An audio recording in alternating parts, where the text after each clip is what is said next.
Smart investors such as you hunt for pain in a market or a segment that has corrected, and I believe PSUs have now come into a zone where buying levels are very attractive.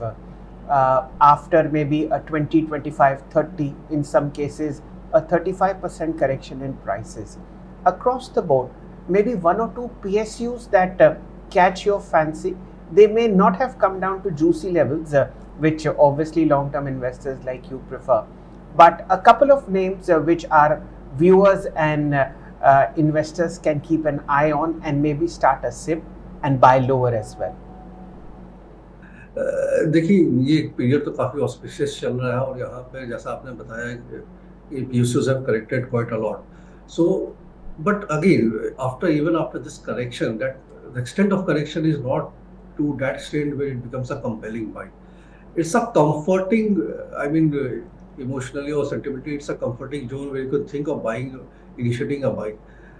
The caveat is if you are trying to hold it for at least 3 years, 2 to 3 years, if that period of horizon you have, and we have seen the order flows coming into this space from the government consistently, and the rerouting of order from outside companies to the domestic companies is the trend which is we all have seen for the last 1.5 years. It's continuing with more aggression. So there, I think railway infra again merits a good attention, and defense stocks. So needless to say that because the type of order which HAL has got, they are highly margin accretive kind of an order. The margins are likely to go more than 30-32% on an operating level with this aircraft engines which they would be designing. At the same time, there are multiple aircrafts which they would be delivering in the fourth quarter.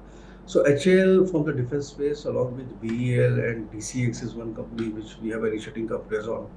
There remains a good buy. From the railway infra space, I think RVNL, Ircon International merits a good buy. So these are two stocks which we are keeping an eye on. But Shailja, to be very honest with you, as far as deployment of fresh money is concerned, I prefer to leave 10 or 15% on the table if the 100% kind of a rally has to happen, rather than jumping right now and be prepared to go down first 30% and then start the journey. So that tax becomes more taller.